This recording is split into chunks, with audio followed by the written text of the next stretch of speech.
Hello बच्चों, इस video में हम कर रहे हैं क्लास 7th की मैथ्स की वर्कशीट नंबर 10, जिसमें हम पढ़ रहे हैं त्रिभुज और उसके गुण, ट्रायंगल एंड इट्स प्रॉपर्टी। और वो भी किसके लिए है? समकोण त्रिभुज, राइट एंगल ट्रायंगल और उसका पाइथागोरस प्रॉपर्टी, उसकी पाइथागोरस प्रॉपर्टी के बारे में पढ़ेंगे। इससे पहले आपको पता होना चाहिए कि जो राइट एंगल ट्रायंगल है वो क्या है। राइट एंगल ट्रायंगल एक ऐसा ट्रायंगल जिसमें एक एंगल 90 का होना कंपलसरी है। ये होता है आपका राइट एंगल ट्रायंगल। ठीक है, अगर यहाँ पर ये ए बी बेस है तो जो ए सी है वो ए बी पर परपेंडिकुलर है, लंब है। ठीक, अब देखो, आप स्टेयर्स जो बनती हैं या आपने लकड़ी की जो सीढ़ी होती है उसको दीवार के साथ लगाया है, तो दीवार नीचे फर्श के साथ 90 के एंगल पे होती है, लेकिन जो सीढ़ी लगी है वो उसके साथ क्या है? 90 के एंगल पर नहीं है, तिरछी खड़ी है ना, तिरछी खड़ी है। अब देखो, एक स्थिति है ये कि दीवार पर लगी एक तस्वीर उतारनी है जो फर्श से 10 मीटर की ऊंचाई पर लगी है। फर्श से 10 मीटर, ठीक है, ये फर्श है, इससे 10 मीटर की ऊंचाई पे यहाँ पे कोई तस्वीर लगी है। उसके लिए 8 मीटर लंबी सीढ़ी का प्रयोग करना है। 8 मीटर लंबी सीढ़ी, ये 8 मीटर लंबी सीढ़ी है, हमें इसका प्रयोग करना है। सीढ़ी को दीवार से कितना दूर रखा जाए, ऐसी परिस्थिति में दीवार व सीढ़ी के बीच दूरी ज्ञात करने के लिए पाइथागोरस गुण का प्रयोग करते हैं। पहली बात तो इसमें ये समझो आप, इसमें क्या कहा है?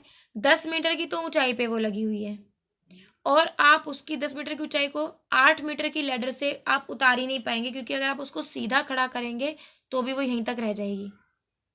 उल्टा कर दिया, इसको उल्टा करो, ये बनेगा क्वेश्चन कि जो फर्श से 8 मीटर की ऊंचाई पर लगी है, जो तस्वीर है ना वो 8 मीटर की ऊंचाई पर लगी है और जो लैडर है वो 10 मीटर लंबी है। अब हमें बताना है कि सीढ़ी को फर्श से कितना दूर रखा जाए, यानी आपको ये बताना है। अगर मैं इसको नाम देती हूँ ए बी और सी, तो आपको ए बी की वैल्यू बतानी है। पाइथागोरस थ्योरम क्या कहती है?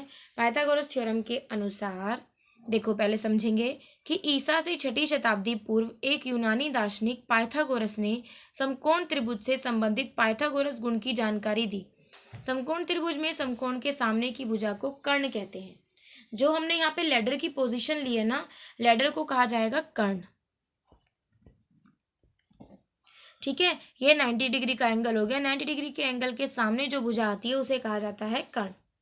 पाइथागोरस का जो थ्योरम है पाइथागोरस की, उसे वो क्या है कि कर्ण पर बना हुआ जो वर्ग होता है उसका क्षेत्रफल अन्य दोनों भुजाओं पर बने वर्गों के क्षेत्रफल के योग के बराबर होता है। जैसे हम एक इमेजिनेशन देखो, यहाँ पे इन्होंने ए को 3 माना है, बी को 4।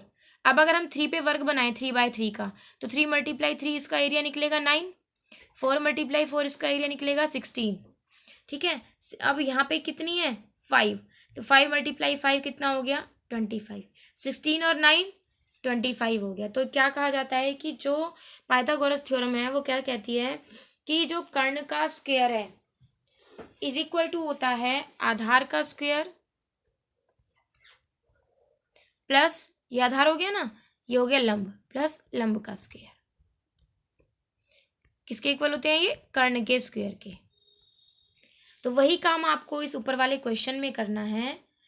मैं इरेज कर दूं, ये सारा आपको क्लियर हो गया? देखो, अब हमें निकालना है इस ए बी सी में, ए बी निकालना है ना। मैंने बोला लैडर हमारी 10 मीटर रहेगी और ये 8 मीटर, क्योंकि इनसे मिस्टेक हुई है। कभी भी जो कर्ण है, जो हाइपोटेन्यूज है, वो इनसे बड़ा छोटा नहीं होगा, बड़ा ही होगा हमेशा। तो कर्ण का स्क्वायर इज इक्वल टू होता है आधार का स्क्वायर जमा लंब का स्क्वायर। कर्ण को बोलते हैं हाइपोटेन्यूज, हाइपोटेन्यूज का स्क्वायर इज इक्वल टू आधार को बेस, बेस का स्क्वायर प्लस लंब को बोलते हैं परपेंडिकुलर, परपेंडिकुलर का स्क्वायर। ठीक है, तो ऐसे ही नेमिंग कर दी है, आपको याद ऐसे रखना है h square is equal to b square plus p square. मुझे निकालना है ए बी, ए बी मेरा यहाँ पे बेस है ना, तो मुझे बेस चाहिए, मैंने वैल्यू पुट करी, h मेरा 10 है, 10 का स्क्वायर इक्वल टू बेस का स्क्वायर मेरे पास है नहीं तो बी स्क्वायर प्लस ये मेरे पास 8 है, 8 का स्क्वायर, 10 का स्क्वायर 100, 8 का स्क्वायर करेंगे 64, ये इधर आकर माइनस का हो जाएगा इक्वल टू बी स्क्वायर, 10 में से 4 माइनस करेंगे 6, 9 में से 6 माइनस करेंगे 3 इक्वल टू बी स्क्वायर। जब ये स्क्वायर का हटेगा तो इस तरफ आकर क्या बनेगा, root, under root 36 is equal to b, यानी आपका जो बेस है वो आ गया 6 सेंटीमीटर। ये आपका आ गया 6 सेंटीमीटर। ठीक है, क्लियर हो गया आपके लिए। देखो नीचे क्वेश्चन में भी दिया हुआ है, प्रारंभ में दी गई स्थिति का हल पाइथागोरस गुण द्वारा ज्ञात कीजिए। आपको ये सॉल्यूशन में करना भी है, अभ्यास क्वेश्चंस में मैंने आपको ये समझा दिया। ठीक है, अब देखो मैंने आपको ऊपर एग्जाम्पल बता दिया, फिर भी जो इन्होंने एग्जाम्पल दिया उसको समझ लो एक बार। एक त्रिभुज की भुजाएं 3 सेंटीमीटर, 4 सेंटीमीटर और 5 सेंटीमीटर है, तो बताइए क्या एक त्रिभुज बन सकता है। देखो कैसे, क्या ये समकोण त्रिभुज होगा। जो सबसे बड़ा होता है उसको कर्ण मान लेते हैं, बाकी दोनों छोटी भुजाओं को आधार और लंब मान लेते हैं। दोनों छोटी भुजाओं के वर्गों का योग बड़ी भुजा के वर्ग के बराबर अगर आ जाता है तो वो समकोण त्रिभुज है। देखो समझो, कर्ण का वर्ग इज नॉट इक्वल टू अन्य दो भुजाओं के वर्गों का योग, तो त्रिभुज समकोण नहीं होगा। और अगर ये दोनों इक्वल होते हैं तो त्रिभुज समकोण होगा। ठीक है, इतनी बात क्लियर हो गई। ध्यान रखना इस बात को, क्योंकि पाइथागोरस थ्योरम है ही इसी बेस पर। अब देखिए बाकी के 3 क्वेश्चंस हैं, 1 बाय 1 हम एक एक क्वेश्चन सॉल्व करते हैं। फर्स्ट क्वेश्चन तो मैंने आपको करा ही दिया है। देखिए सेकंड क्वेश्चन, रीना को एक समकोण त्रिभुज बनाना है, आप उसकी मदद कीजिए कि वह कौन सा माप लेकर त्रिभुज बनाए। फर्स्ट है, हम इसे फर्स्ट को सॉल्व करते हैं। मैंने बोला था जो छोटी दोनों भुजाएं होती हैं उनको हम आधार और लंब मानते हैं और बड़ी भुजा को कर्ण, यानी हमारे पास बड़ी भुजा का square if 9 square equal to 6 square plus 8 square, then we can say that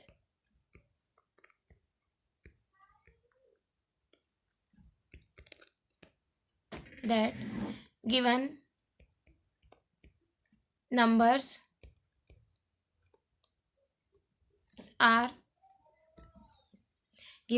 is Pythagorean triplet. ठीक है, 9 का स्क्वायर कितना होता है 81, LHS आ गया हमारा 81। अब हम करते हैं RHS, 6 का स्क्वायर प्लस 8 का स्क्वायर, 6 का स्क्वायर 36, 8 का स्क्वायर 64, इनको ऐड करेंगे तो आ गया 100। LHS is not equal to RHS, तो ये क्या होगा, समकोण त्रिभुज नहीं होगा। ठीक है, तो ये समकोण त्रिभुज नहीं बनेगा, ये नाप गलत है। अगला चेक करते हैं, सेम है इसकी तरह, यहाँ पे हमें क्या ले लेना है अब 10 का स्क्वायर। ठीक है, अब देखो यहाँ पे मैं इसको इरेज करके 10 का स्क्वायर निकालती हूँ। 10 का स्क्वायर करेंगे तो कितना आ जाएगा 100, और हमारा देखो RHS भी कितना आ रहा है 100, तो यहाँ पे LHS equal to RHS, then this triplet is for right angle triangle. ठीक है, जो ये 6, 8 और 10 है इससे समकोण त्रिभुज बन सकता है। ऊपर वाला गलत है, नीचे वाला ठीक है। दोनों को आप इसी तरीके से सॉल्व करके दिखा देंगे। क्लियर, नेक्स्ट करें। देखिए ABC का एंगल C ये समकोण है, मतलब 90 का एंगल है। AC आपको 5 सेंटीमीटर गिवन है और AB 13 सेंटीमीटर। आपको BC बतानी है। ठीक है, क्या करेंगे, बाय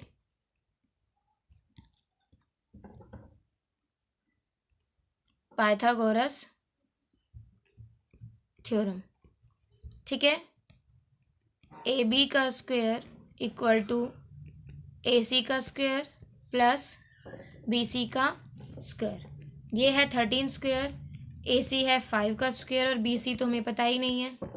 13 का स्क्वायर 169, 5 का स्क्वायर 25 प्लस BC का स्क्वायर। जो 29 5 इस तरफ आएगा तो माइनस का हो जाएगा, equal to BC square. Minus करेंगे 9 में से 5 करेंगे 4, 6 में से 2 माइनस करेंगे 4, 1 इक्वल टू BC स्क्वायर को मैं हटाकर यहाँ पे रूट कर देती हूँ। 144 होता है 12 का, तो आपकी BC कितनी आ गई? 12 सेंटीमीटर। ठीक है, क्लियर हो गया क्वेश्चन? समझ आ रहा है ना सबको अच्छे से? आगे देखते हैं। यहाँ मिस प्रिंट है, 6 नहीं है, 4th क्वेश्चन है ये आपका। ठीक है, देखिए क्वेश्चन। चित्र में पतंग उड़ाने वाले धागे की लंबाई ज्ञात करो, यानी इसकी ये बताना है आपको, हाइपोटेन्यूज। जबकि पतंग की जमीन से ऊंचाई 40 मीटर और जो जहाँ पे बच्चा खड़ा है उसकी यहाँ से दूरी, जो पतंग से दूरी है वो 30 मीटर है। ठीक है, यानी आपको निकालना है हाइपोटेन्यूज। तो आप वही लगाएंगे बाय पाइथागोरस थ्योरम। ठीक है, बाय पाइथागोरस थ्योरम h का square is equal to base का स्क्वायर प्लस में परपेंडिकुलर का square. h is equal to under root, क्योंकि इसका मैंने रूट हटा, स्क्वायर हटा दिया था, रूट बन जाएगा। बेस आपका 30 है तो 30 का स्क्वायर प्लस परपेंडिकुलर आपका 40 है, देन 40 का स्क्वायर। ये बनेगा आपका 900 प्लस 1600। ठीक है, इनको आप ऐड कर दोगे, 16 और 9 25। h इज इक्वल टू 25 का तो 5 और ये जो 2 zeros हैं इसका 1 0। तो आपका h यानी कि क्या पूछा था? पतंग उड़ाने वाले जो धागा है उसकी लंबाई कितनी आ गई? 50 metre. Clear question? I hope आपको अच्छे समझ में आ गया होगा। फिर भी अगर कहीं कोई डाउट है आप कमेंट में मुझसे पूछ सकते हैं। कमेंट में मुझे बताइएगा वीडियो कैसी लगी। वीडियो अच्छी लगी हो लाइक कीजिए, शेयर कीजिए और चैनल को सब्सक्राइब कीजिए। Thank you.